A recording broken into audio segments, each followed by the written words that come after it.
Boa noite, estão todos bem? Que bom! Vocês já devem ter pego uma fruta, né? Estava bonitinha, que nem talvez essa daí, né? E aí vocês deram uma mordida e de repente vocês viram que lá dentro tinha um bichinho, tinha uma larva, né? Um vermezinho, uma larvinha. Bom é quando vocês veem a larva inteira, porque se só pegou a metade da larva na fruta, quer dizer que vocês sabem onde é que está o resto da larva, né? Aí complicou a situação. Mas o que é essa larvinha? Você sabe? Já pesquisaram sobre? É a larva da mosca, né? Então a mosca, o que ela faz? Ela vai lá, ela coloca lá o ovo dela, lá, né? Deposita ali na fruta, esse ovinho eclode, e aí a larvinha nasce e ela vai comendo a fruta por dentro. E onde ela vai passando, ela vai deixando bactérias. E essas bactérias, ainda mais como a mosca coloca o ovinho da larva ali na casca, a casca ela entra por ali, né? E aí a casca ela fica meio, né? Tipo meio feia assim, né? Por quê? Porque ela tá fininha, o fruto ali já está começando a apodrecer. Isso é até bom para a larva, não para nós, né? Por quê? Porque daí facilita a entrada de oxigênio, que ajuda no quê? A larva a crescer saudável e as bactérias se proliferarem. E aí vai indo, a fruta vai apodrecendo por dentro e acontece o quê? A fruta cai do pé. E aí lá, quando está no chão, a larva vai crescendo, vai comendo a fruta e ela se transforma numa linda e bela mosca que a gente não gosta, né?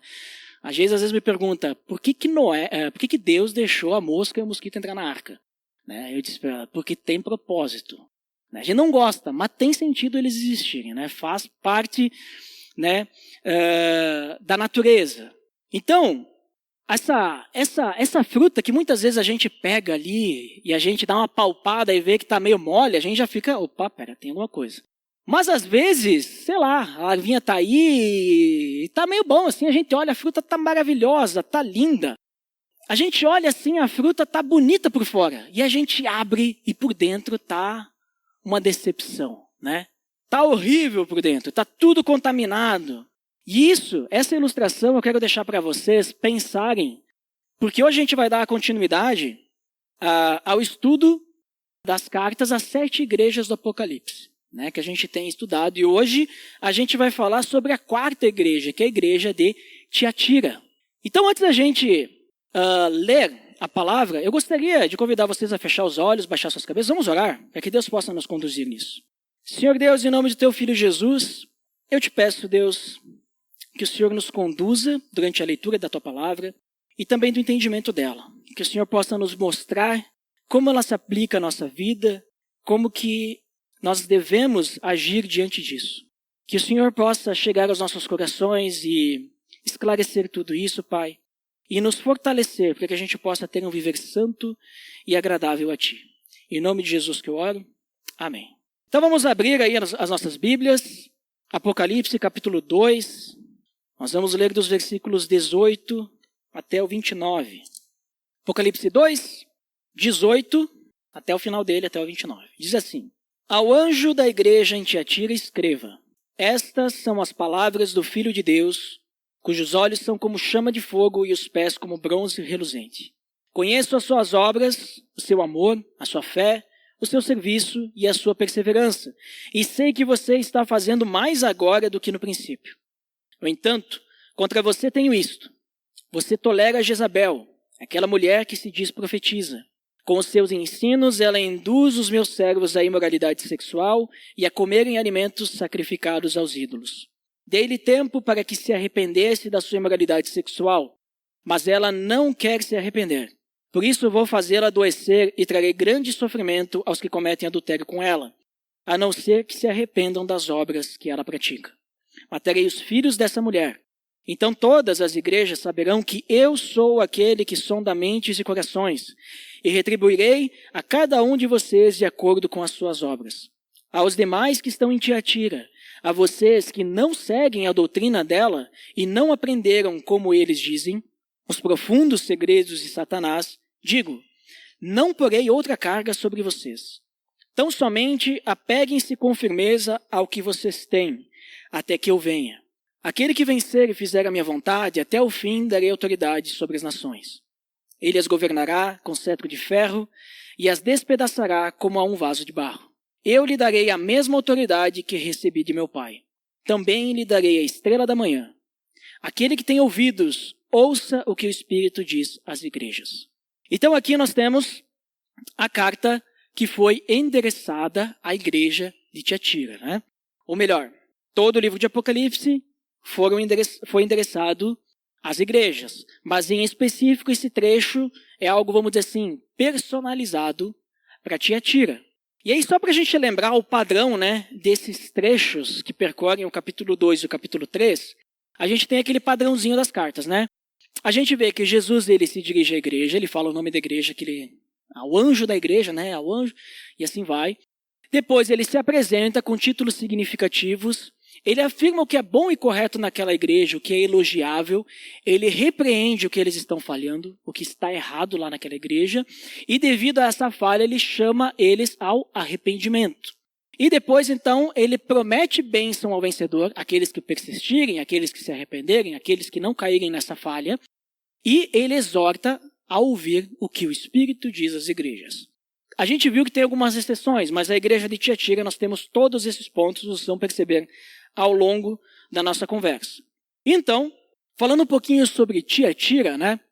Tiatira é a atual cidade turca Akhisar. Vamos lembrar aqui, ó, João, quando escreveu Apocalipse, ele estava na ilha de Patmos. A carta, né, foi para Éfeso, Esmirna e Pérgamo, que nós já vimos.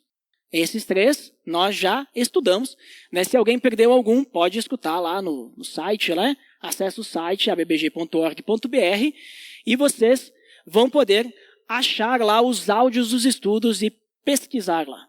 Então nós vamos falar sobre Tiatira. E é interessante que Tiatira, ela foi um importante centro comercial da Ásia Menor, né? Ela era localizada ali, nesse mapa, vocês conseguem perceber, a meio caminho, agora sim, a meio caminho aqui entre Pérgamo e Sardes. Né? Então Pérgamo a gente já estudou e a gente viu que Pérgamo era o quê? Uma acrópole. O que era acrópole mesmo? Era uma cidade que foi construída em cima de um monte. Então ela tinha uma defesa natural, que era o quê? As montanhas. Que ia invadir, ou tu tinha só um caminho bem protegido, ou tinha que escalar. Um exército não vai escalar para invadir uma cidade, né? Então era bem fortificada. Então aqui Pérgamo.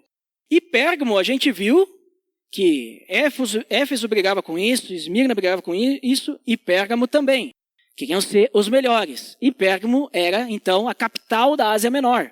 Então Tiatira ficava aqui, ó. Esse aqui é um mapa de relevo, e a gente vê que bem aqui em Tiatira a gente tem um grande vale. O restante aqui são cadeias montanhosas, né? Para te percorrer uma cadeia montanhosa com um exército, inclusive com cavalos, carruagens, é impossível. Tu vai percorrer pelo vale. Então Tiatira ficava aqui bem no meio. E aqui a gente tem Sardes, né, que vai ser a próxima, que a gente vai ver. Então o que acontece? Tiatira era um importante centro comercial, só que por causa da sua localização, ela foi destruída e reconstruída diversas vezes. Porque, vamos dizer assim, tu não tem defesa natural ali, tu tá ali no meio do nada. E aí é um belo lugar para exército batalhar. Né? Então, por mais que ela estivesse sob o domínio romano durante 3 séculos, essa cidade aqui, não era um bom lugar para ser uma capital e tudo mais. Então, o que Tiatira virou? Uma cidade militar. Por quê? Porque se o caminho para chegar até Pérgamo é por aqui, então vamos colocar as nossas tropas ali e nós temos a primeira barreira para chegar até Pérgamo. Provavelmente Tiatira não sobrevive a um ataque, mas a gente já segura um pouquinho o exército aí para que quando chega até Pérgamo, ele vai estar enfraquecido, né? E até avisar o pessoal de Pérgamo e tudo mais. Então o Império Romano usava Tiatira dessa forma. E por isso que a cidade de Tiatira, ela em si, ela dava uma sensação de uma cidade fraca que se tornou uma cidade forte. E isso é bem importante para a gente entender também um pouquinho da igreja de Tiatira, né? Porque a gente viu, quando a gente leu aqui, alguns elogios a essa igreja, que eles eram muito bons, estavam crescendo. Mas só que no fundo, eles não eram tão fortes assim. E tem tudo a ver com a cidade, tem tudo a ver com a sua cultura.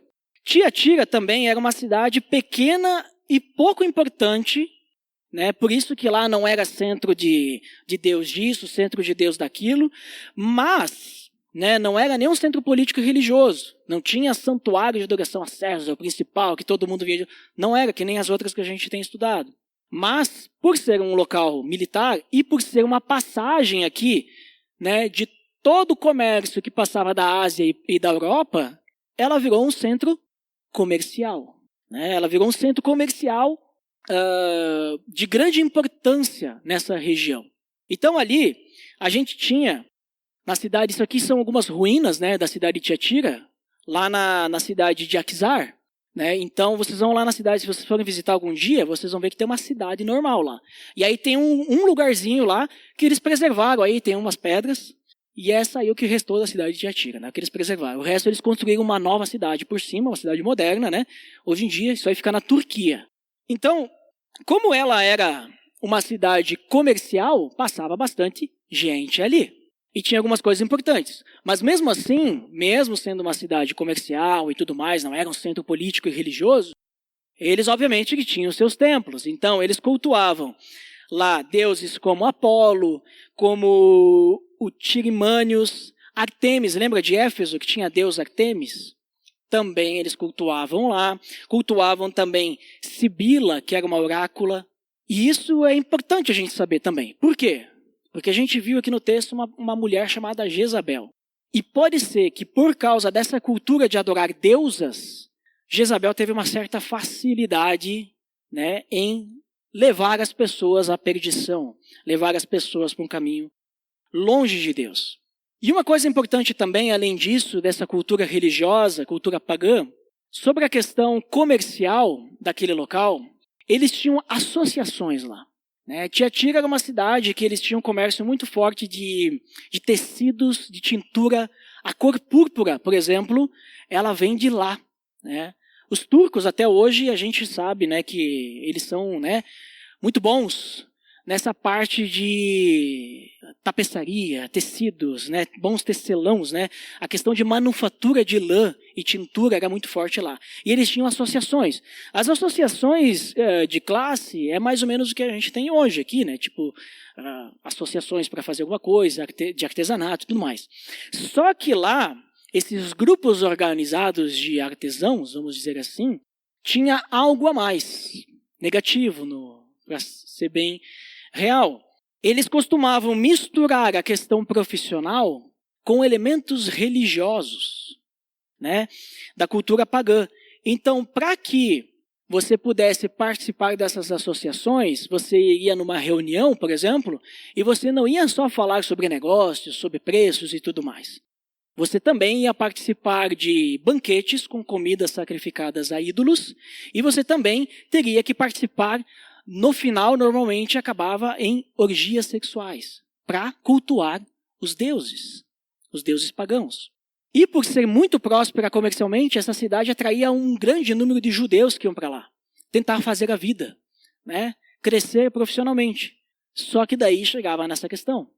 Se você quisesse ser próspero profissionalmente, você tinha que se deixar levar. Você tinha que participar disso tudo, porque era praticamente impossível você ser próspero se você não participasse de uma das associações. Ou seja, você não conseguiria prosperidade profissional, comercial, no seu negócio, se você não fizesse o que os outros estivessem fazendo. Era basicamente isso. Né? Só que participar dessas coisas era bem perigoso. Muito perigoso. Por quê? Por causa de toda essa questão do ambiente pecaminoso. Tipo, não adiantava tu simplesmente ir na reunião, agora nessa parte do banquete e tudo mais eu vou embora. Porque isso fazia parte da reunião. Né? Fazia parte em fazer parte da associação. Então tu tinha que tomar uma escolha.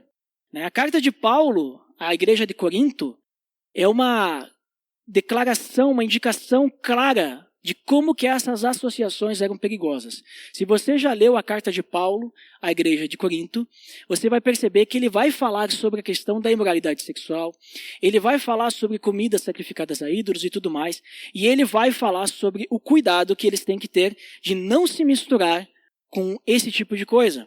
Né? Por quê? Porque era um problema bem sério para o cristão de Corinto isso também.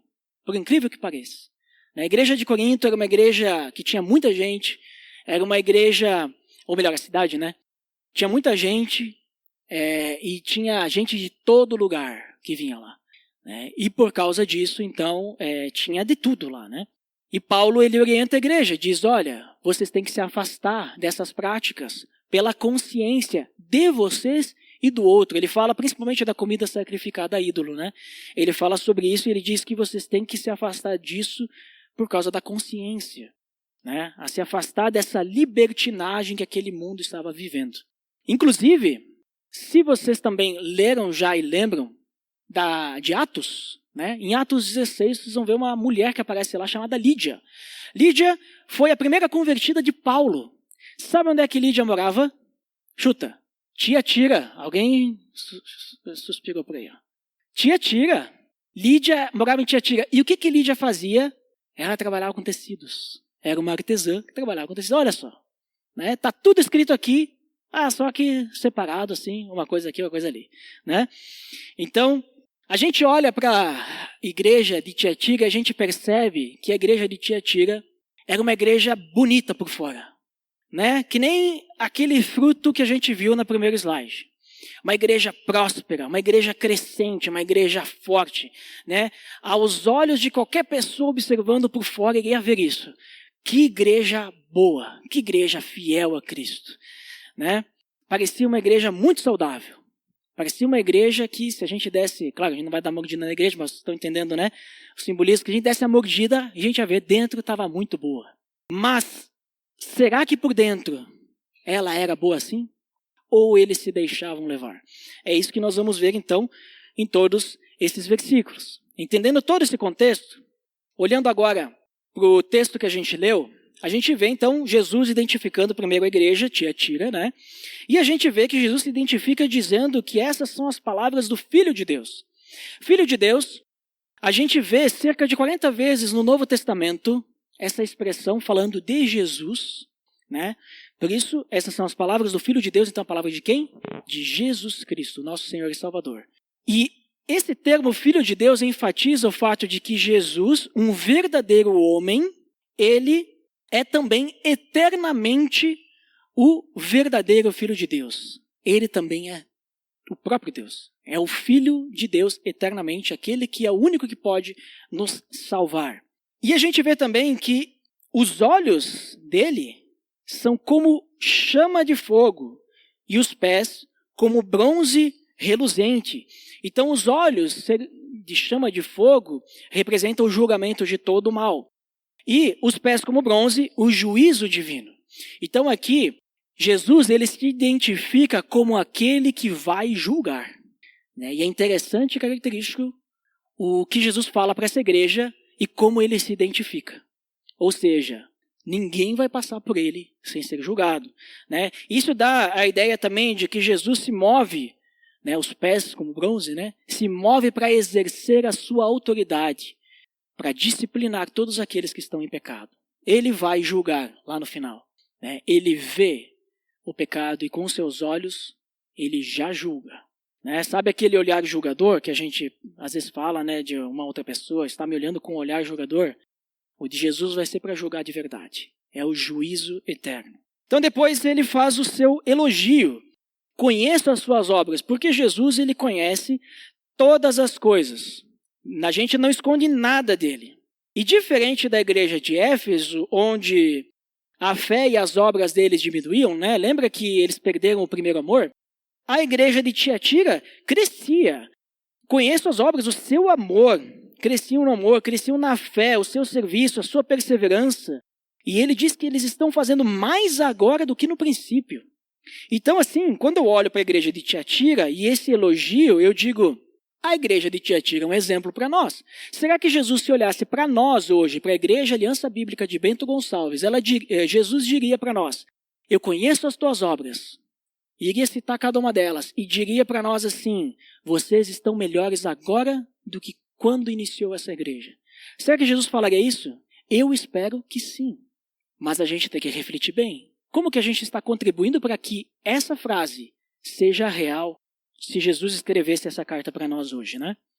Será que a gente está crescendo em todas essas coisas? Será que estamos crescendo realmente no amor, na fé, no serviço, na perseverança e demonstrando isso através daquilo que a gente faz, das nossas obras, né? Sei que a gente está fazendo, mas só que nem tudo são flores, né? Jesus, ele elogia, nós temos aqui o elogio, essa igreja, mas lá dentro existia um verme, uma larva que estava crescendo entre eles. Né? Passou um vermezinho ali, né? Ali, ó. Essa aí é a larva da mosca. Aquela larva que um dia você comeu uma laranja e ficou com metade dentro da laranja. Essa daí. Será que essa larva, ela estava crescendo lá dentro? Será? Vamos descobrir. Então a gente vê no versículo a seguir que ele tem algo contra essa igreja, a repreensão. O que eles têm contra? Você tolera Jezabel. E aí ele fala que essa Jezabel não é boa influência, péssima influência. E a gente não tem aqui muito claro se realmente existia nessa cidade uma mulher chamada Jezabel mesmo, ou se era uma mulher com qualquer nome, mas João usou o nome Jezabel para trazer um pouquinho mais de, vamos dizer assim, de drama sobre o que essa mulher estava fazendo. Por quê? Jezabel, no Antigo Testamento, ela foi uma rainha pagã em Israel. Se diz que Jezabel foi a pior pessoa que existiu na história de Israel. Né? Foi considerada a mulher mais perversa que já viveu. Talvez até hoje, né? Não sei. Vocês vão encontrar a história de Jezabel em 1 Reis, se vocês estão anotando, 1 Reis capítulo 16 e vai até 2 Reis capítulo 9. Né? É com Jezabel que acontece aquele caos, né? Com Elias ou Eliseu. Eu sempre confundo os dois. Elias, obrigado Adelar, que fez cair fogo do céu e depois matou todos os profetas, os falsos profetas. Né? É com Jezabel que acontece essa história, que Jezabel também mandou matar os profetas de Deus. É com Jezabel que acontece isso. Né? E só sobrou Elias. E Jezabel, ela era rainha de Israel e ela se dizia profetisa. Você sabe o que significa a palavra profeta no Antigo Testamento? Ou melhor, o que significa a palavra profeta? Profeta é aquele que fala da parte de Deus.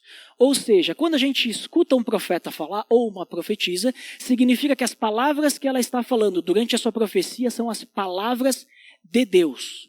No Antigo Testamento, se um profeta fosse um falso profeta, se ele falasse alguma coisa sendo da parte de Deus e aquilo não se concretizasse, ele era punido com morte por apedrejamento. Por quê? Porque ele era um falso profeta, ele estava enganando o povo. E existiam muitos falsos profetas, inclusive na época de Jesus. O último profeta que a gente tem, vamos dizer assim, documentado, foi João Batista. João Batista, aquele que veio anunciar a vinda de Jesus Cristo. Ele falava da parte de Deus. Hoje, o nosso profeta, vamos dizer assim, o profeta mais verdadeiro que tem é a palavra que nós temos na mão. Ou seja, quando a gente está falando da Bíblia, nós estamos falando a palavra de Deus. E essa mulher, essa Jezabel, ela se dizia profetisa. Só que sabe como é que ela falava da parte de Deus? Que não era da parte de Deus nada, ela era uma falsa profetisa. Ela levava as pessoas a adorar falsos deuses. Não faz sentido. Não está relacionado com a lei, não está relacionado com nada. Mas, infelizmente, algumas pessoas caíam na conversa dela. Escutavam a ela. Até porque naquela época, não eram todos que tinham acesso aos escritos da lei e tudo mais.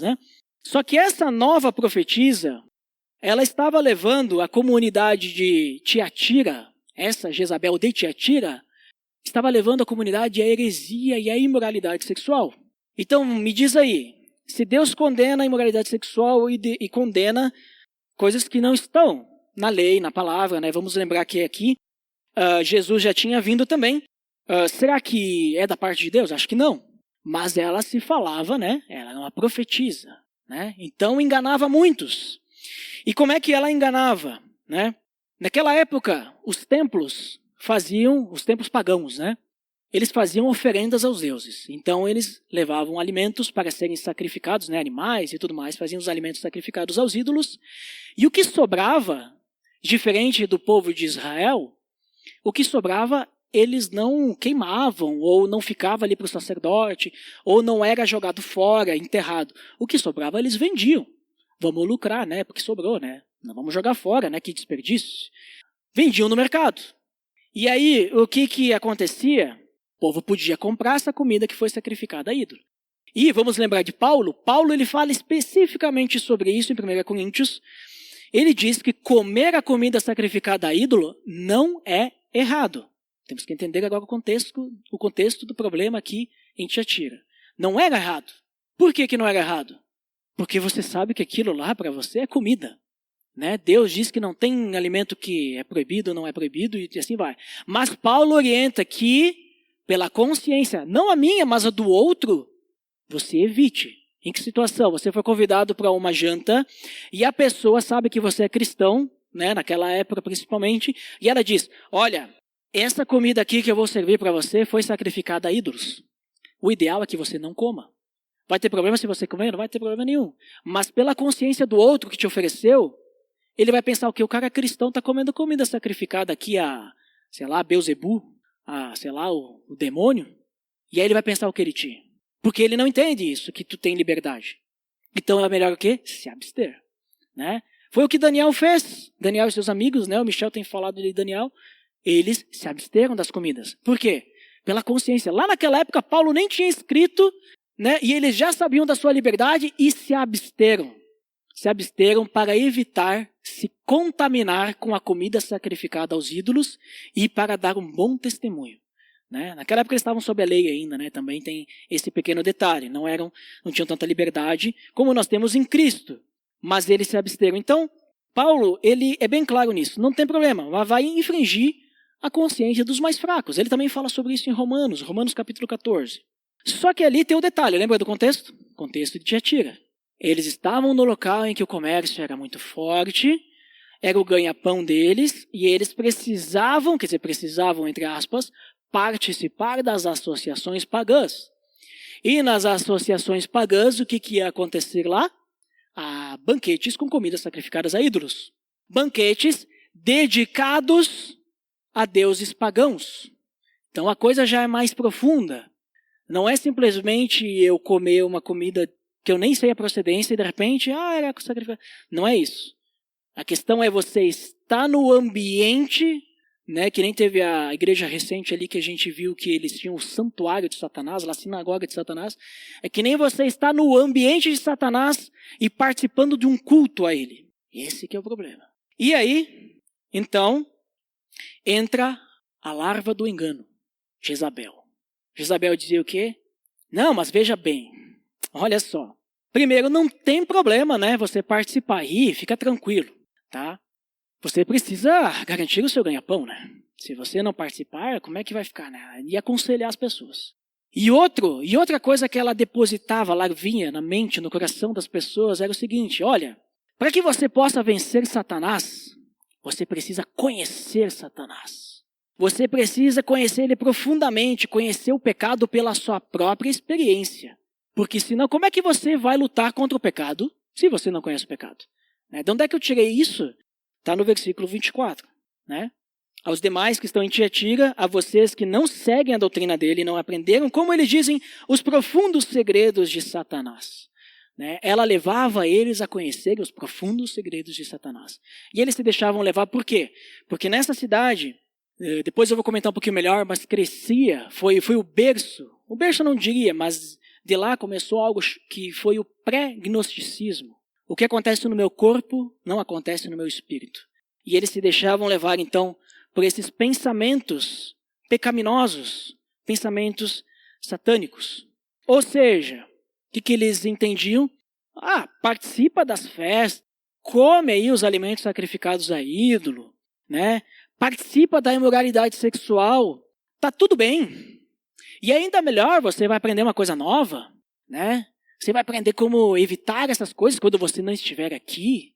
E pensa também, né? Você já é salvo, você não vai perder a salvação, né? Então tá tudo bem. Coisas que a Bíblia toda condena.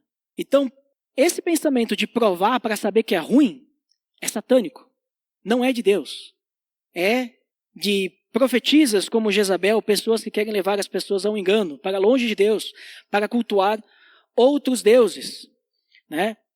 E principalmente a questão da imoralidade sexual, ela é muito grave. E por que a imoralidade sexual ela é muito grave? Que acontecia lá, né? O sexo fora do casamento, ele sempre fere alguém. Primeiro, ele fere a Deus, porque ele mostra que nós preferimos satisfazer os nossos desejos do nosso jeito, a nossa maneira, em lugar de a gente agir em conformidade com a palavra de Deus. Começa por aí. Segundo, ele vai ferir outras pessoas, porque o sexo fora do casamento, a imoralidade sexual, fere o comprometimento que é tão necessário para um relacionamento. Porque você se relaciona com uma pessoa e você não tem compromisso nenhum com ela. Você usa as outras pessoas. E as outras pessoas te usam também, né? E terceiro, fere a nós mesmos, porque frequentemente traz doenças aos nossos corpos e aos nossos corações. Afeta os nossos pensamentos, afeta de uma maneira negativa a nossa forma de pensar, a nossa personalidade. Afeta negativamente porque a gente começa a achar que tudo isso não tem valor nenhum, né? E eu falo de moralidade sexual, falando do sexo fora do casamento, porque é o que eles praticavam naquela época, aqui, para fazer os cultos pagãos. Mas hoje, nós temos muitas outras formas de imoralidade sexual. Né? Nós temos, inclusive, algo que entra nos lares de uma maneira silenciosa, outra larva, né, que vai aos pouquinhos, que é a pornografia, e é algo muito danoso, que destrói as mentes das pessoas. Que as pessoas, um jovem hoje, que consome pornografia regularmente, ele vai casar e ele vai achar que sexo é aquilo. E não é. E aí a gente vê, hoje em dia, e a gente se assusta quando a gente descobre que a maioria dos casamentos vai ter divórcio. Né? Tanto entre cristãos e não cristãos. Porque as pessoas, hoje em dia, elas casam pensando algo que é colocado no mundo e não o que é colocado na Bíblia. Então percebam como que a imoralidade sexual ela é, vamos dizer assim, até mesmo poderosa. Porque ela faz um dano tremendo às famílias, às igrejas e às comunidades. Ela destrói relacionamentos.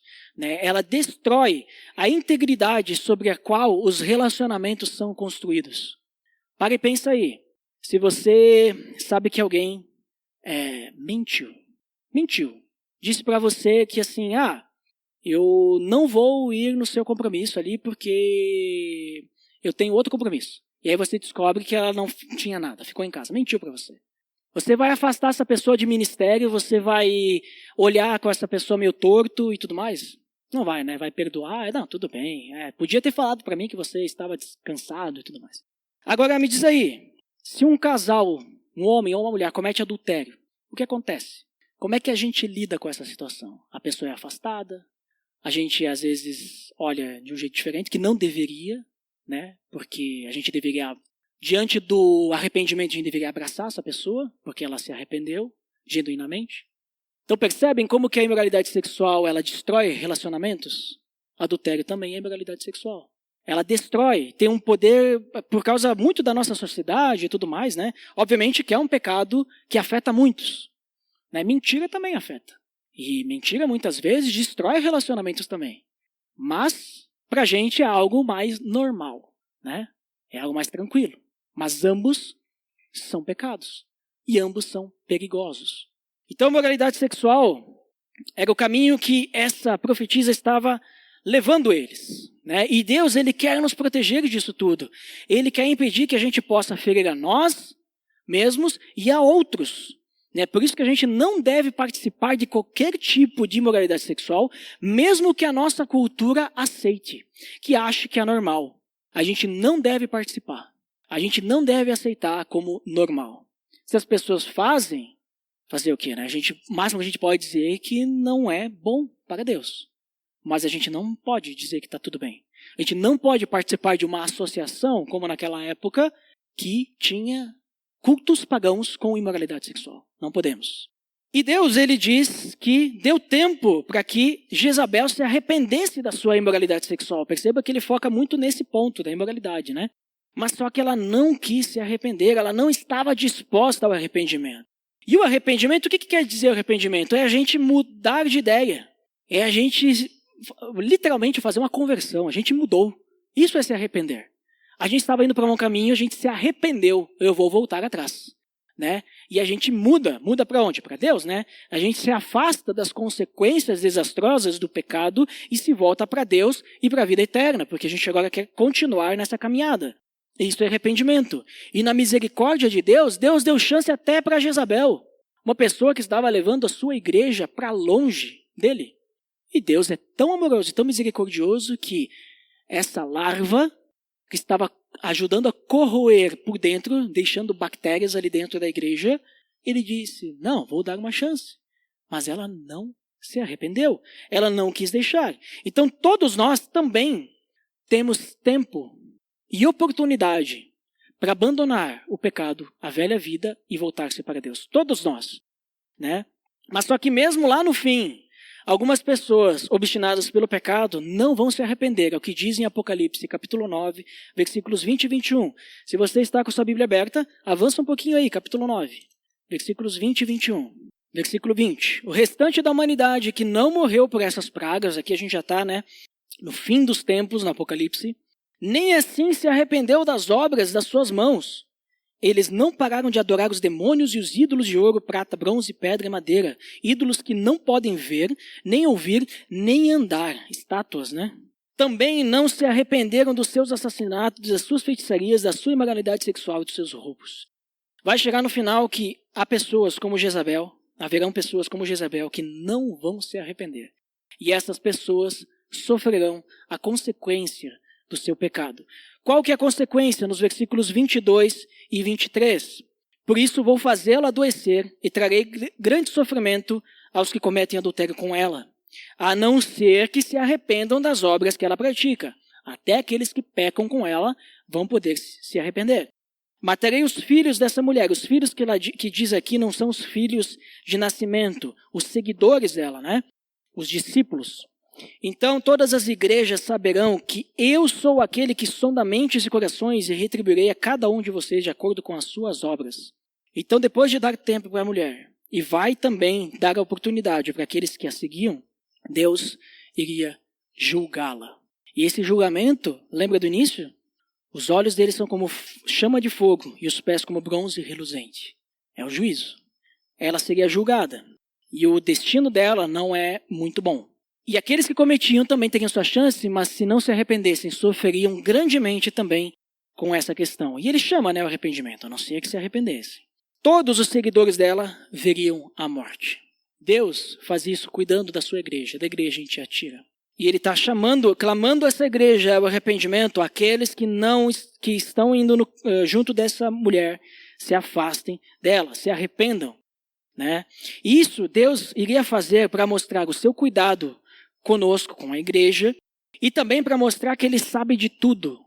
Ele tem um conhecimento perfeito e íntimo de cada um de nós. Ele conhece os nossos corações, ele conhece os nossos sentimentos, os nossos pensamentos, e ele sabe de tudo o que a gente pensa e faz. Todas as coisas, né? E, diante disso, ele efetua o juízo sobre cada um de nós, no devido tempo, de acordo com as nossas obras. E é importante a gente dizer que as obras elas não salvam, né? A gente vê em Tiago, recentemente o Adelar comentou sobre esse texto, né?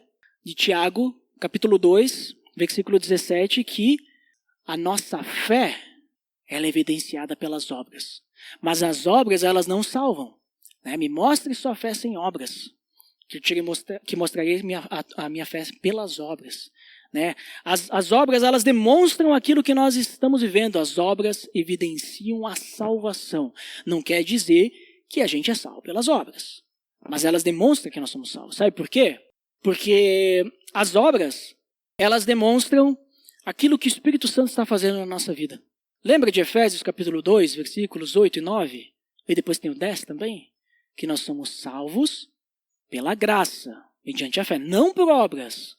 Mas depois ele diz que as obras que nós fazemos, elas foram preparadas de antemão para nós as praticarmos. Então, vamos dizer assim, Deus já tem as obras para nós praticarmos. A gente só precisa deixar ele fazer o processo de transformação no nosso coração. Né? Então, as obras não salvam, mas elas evidenciam a salvação e nós vamos ser percebidos. E sabe o que mais? As obras, como eu disse, não são nossas, são de Cristo. Quando nós chegarmos ao juízo, se nós tivermos Cristo no nosso coração, ele vai colocar como nosso advogado todas as obras na mesa. Ó, aqui, ó. O Eduardo, quando esteve na terra, ó, ele caiu aqui, mas isso aqui deixa comigo que eu pago. Tá? Essa dívida aqui eu pago. Mas ó, aqui, ó, isso aqui ele fez, ó. Isso aqui ele fez, aquilo ele fez, né? Eu nem sei o que eu fiz, mas Jesus sabe por que ele me usou para fazer. Né? Ó, aqui ele resbalou de novo aqui. Não, mas esse aqui eu pago. Né? Jesus falando, meu advogado. Né? Eu tenho o melhor advogado de todos. Acho que vocês também devem ter, né? Que bom, porque o juízo lá perante Deus vai ser difícil. Né?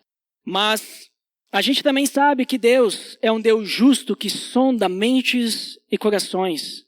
E ele dá fim à maldade dos ímpios e ao justo dá segurança. Isso que diz em Salmos. Né? É dali que veio o texto. Né? E também é dali que a gente encontra também a nossa esperança. Porque ele dá segurança aos justos. Então que a gente possa ser um desses justos. E continuando, nos versículos 24 e 25, aos demais que estão em Tiatira, a vocês que não seguem a doutrina dela e não aprenderam, como eles dizem, os profundos segredos de Satanás, aquilo que eu tinha falado antes, né? Digo, não porei outra carga sobre vocês, tão somente apegue-se com firmeza ao que vocês têm, até que eu venha. Então essa libertinagem, licenciosidade, ou seja, viver de qualquer jeito e tal, que estava acontecendo esses ensinos, foram fruto, né, do ensino pregnóstico, que eu comentei antes, né? O ensino pregnóstico, o gnosticismo, né? Antes de vir o gnosticismo. Né? Segundo esse ensino, a pessoa estava livre para se envolver e explorar a esfera de Satanás e participar do mal com o corpo dela, sem que o espírito fosse prejudicado. Isso que eles estavam ensinando lá. Isso que Jezabel estava ensinando. Isso que aquela igreja, a comunidade estava em volta. Não é o que os líderes da igreja estavam ensinando. Mas lembra do vermezinho lá? A mosca foi lá, depositou lá. E foi depositando na mentalidade deles essa coisinha. Tá tudo bem. Vamos viver do jeito que a gente quer. Né? Então, como eu comentei, experimentar as coisas, experimentar o pecado para saber como combater Satanás espiritualmente é uma ideia totalmente horrível, errada, né? E sabe o que é pior de tudo? Né? Isso, por mais que fosse, vamos dizer assim, além de ser para eles, para a pessoa pecadora, que estava querendo ouvir esse ensino falso, né? Além de, vamos dizer assim, ser agradável eu pensar que, bom, o que eu faço com o meu corpo não me afeta espiritualmente, né? Então, vamos dizer assim, eu estou tranquilo, eu estou livre, porque em Jesus Cristo eu sou livre para fazer o que eu quiser. Além disso, eles ainda se orgulhavam diante dos outros porque eles se achavam mais espirituais. Porque eles chegavam assim, está lidando com o pecado aí? Eu sei como é que é esse pecado aí. Eu já fiz. Eu sei como vencer esse pecado aí, porque eu tenho experiência, tenho conhecimento de causa. Inclusive, toda semana eu pratico, para poder me desenvolver mais. Né? Talvez alguns deles pensavam assim, vai saber, né? Eles comiam carne sacrificada a ídolos, tipo, para idolatrar mesmo, né? Cometiam imoralidade sexual e ainda se achavam melhor que os outros crentes, que os outros cristãos. Olha só, que pensamento que não faz sentido nenhum. Mas as pessoas, para alimentar as suas paixões pecaminosas, acreditam em qualquer coisa. Acreditam em qualquer coisa. Se eu falar para vocês daqui a pouco alguma atrocidade assim agora e dizer não, porque a Bíblia diz isso, e eu achar algum versículo que diga, vocês vão acreditar daqui a pouco. A não ser que vocês sejam maduros o suficiente para me dizer, tá, mas peraí, não faz sentido isso que está me falando. Conhecem a história do pastor que cometia adultério porque a Bíblia dizia para adulterar? Conhece essa história? Porque ele leu, se eu não me engano, foi em... qual que é aquele profeta lá que utiliza o exemplo da sua mulher que largou ele, prostituta, né? Oséias, obrigado. Ele pegou um texto de Oséias que dizia, e pegue a sua mulher adúltera, porque ela tinha largado dele, né? Para se prostituir. É um claro exemplo a Israel que se prostituiu com outros deuses. E ele lia como? Pegue a sua mulher e adultera. Ele não viu que tinha um acento. E aí ele entendeu o quê? Pegou só um versículo e tirou fora 10 mandamentos, tirou fora os evangelhos, tirou fora as cartas de Paulo. e pegou esse versículo e diz, não, Deus está me dizendo através do profeta Oséias, vai e adultera. E aí o que ele fez? Foi adulterar, né? Olha o ensino falso. E aí, o que aconteceu? A mulher com quem ele cometeu adultério acreditou. E o marido dela acreditou também. Ensinos falsos. A gente sempre tem que estar afiado com a palavra aqui, ó. Temos que conhecer aquilo que a gente tem em mãos. E não acreditar no que qualquer um fala. Porque daqui a pouco a pessoa não sabe ler um acento e pensa que tem que sair por aí adulterando, né? E a Bíblia não fala disso. Então a gente precisa cuidar com qualquer ensino novo que apareça na nossa frente, que nos afaste da Bíblia. Qualquer coisa que a gente escutar ali fora, no nosso trabalho, no YouTube, com algum pregador famoso. Vários pregadores famosos aí, muito sérios, falando heresias. E por que as pessoas caem em cima desses pregadores? Porque as pessoas leem a Bíblia. Porque senão todos nós acreditaríamos, né? Muitos dos ensinos são verdadeiros. Outros, eles dão uma escorregada e eles têm que ser exortados e disciplinados quanto a isso. Então nós precisamos cuidar. Qualquer coisa que afaste a gente da Bíblia, que afaste a gente da comunhão da nossa igreja, que afaste a gente da nossa confissão básica de fé, qualquer ensino falso, nós temos que deixar isso de lado, se afastar, né? Só que Jesus fala aqui, aqueles que não estão seguindo esses ensinos falsos de Jezabel, ele diz o que para eles? Não peço mais nada para vocês. Já está bom assim, né?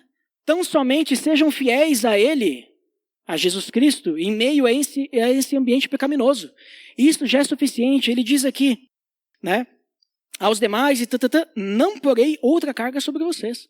Sejam fiéis, né? Cristo só pede a nossa fidelidade, porque é em meio à fidelidade que Cristo efetua o crescimento do corpo. É em meio à fidelidade, só basta a gente se manter fiel e perseverar até que Ele venha. Então Jesus vai nos trazer a bênção. Aquele que vencer e fizer a minha vontade até o fim, darei autoridade sobre as nações. Então quem perseverar até o fim será vitorioso. Cantamos a música antes, né? Vitorioso és. Olha só que interessante. Eu nem pedi para o pessoal tocar essa música e tocaram. Porque, né? Porque Deus está conduzindo, né? A nossa celebração. Isso é ótimo. Então, quem for vitorioso até o final, e nós somos vitoriosos com Cristo, porque Ele nos faz mais que vencedores, né? Quem for vitorioso terá autoridade e poder sobre os inimigos. E olha que interessante, vai reinar com Ele para julgar o mal.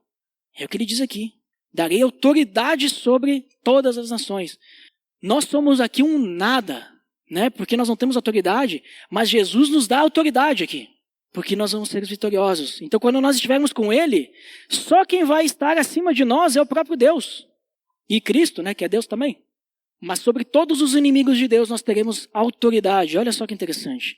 Só Deus vai estar acima de nós. Nós vamos reinar com Ele na cidade santa, que nós já vimos que é nossa também, né?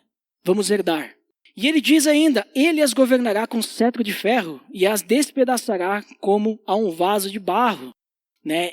Jesus Cristo vai efetuar o seu juízo sobre as nações com autoridade. E essa é uma referência ao reino de Cristo sobre a terra. É uma imagem do Salmo 2, no versículo 8 e 9. Trouxe para vocês aqui, ó. Pede-me e te darei as nações como herança e os confins da terra como tua propriedade. Tu as quebrarás com vara de ferro e as despedaçarás como um vaso de barro. Uma clara referência a esse salmo, uma passagem messiânica, falando sobre o que Cristo vai fazer sobre todas as nações. Então, no reino dele, Cristo vai usar de força para impor a vontade dele. Ele não vai ser queridinho com os inimigos. Ele vai impor de força. E para também proteger as ovelhas dele, que somos nós, com o seu cetro de todos aqueles que procurarem nos ferir as ovelhas. E nós vamos reinar junto com ele como autoridade. Que nem diz 2 Timóteo no capítulo 2, no versículo 12, se perseverarmos com ele também reinaremos. Olha só, Deus já revelava através das cartas todas essas questões que a igreja de Tiatira já sabia, né? Já deveria saber, através da pregação do evangelho. E então, ele diz que lhe darei a mesma autoridade que recebi de meu Pai. Também lhes darei a estrela da manhã. Então, estão vendo que a gente vai ser juntinho ali com Cristo, teremos a mesma autoridade. Vamos receber, inclusive, a estrela da manhã, que é uma referência a Cristo e a vida imortal que o cristão vai receber. no final, né, para passar a eternidade junto com ele. Essa estrela da manhã é uma estrela que ela aparece pouco antes do amanhecer, quando a noite ela é mais fria e escura. Então, a gente pode até ter um simbolismo aqui de que quando o mundo estiver na sua condição mais sombria, na maior escuridão, Cristo ele vai entrar em cena, denunciando todo o mal com a sua luz da verdade e trazendo então a prometida recompensa que todos nós esperamos. E embora essa estrela da manhã, né, Jesus Cristo, já tenha nascido no nosso coração, um dia nós vamos ter ela em sua plenitude. E depois então ele encerra dizendo: aquele que tem ouvidos, ouça o que o Espírito diz às igrejas.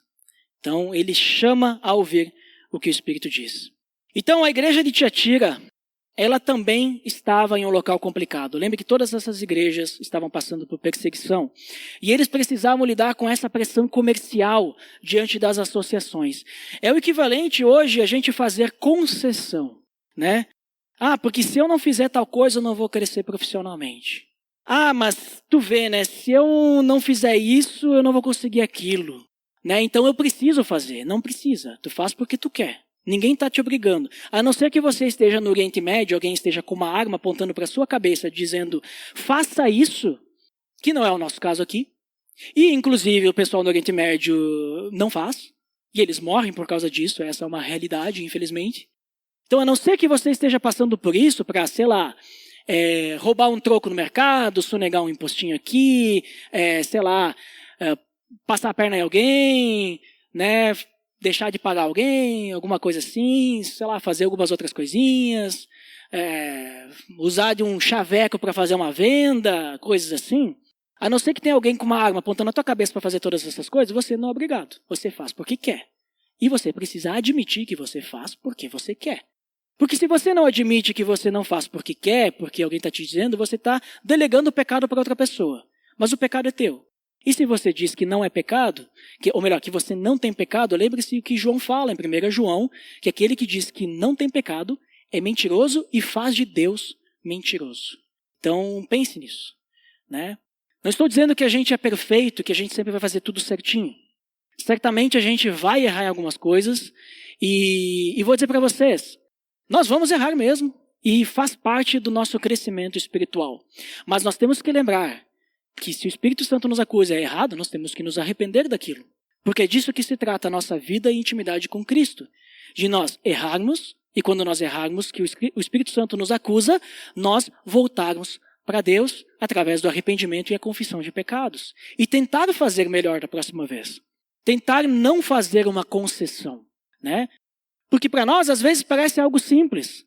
Mas esse algo simples, para nós, às vezes, causa muito dano, né? Então, pense nisso, porque é bem perigoso, porque às vezes a gente pensa uma coisa tão simplesinha, mas não vai dar mal nada, mas é uma larvinha. Né? Um ovinho que a mosquinha da ova depositou ali na fruta, e esse ovo vai eclodir, e a larvinha vai comer por dentro, e aos poucos ela vai consumindo.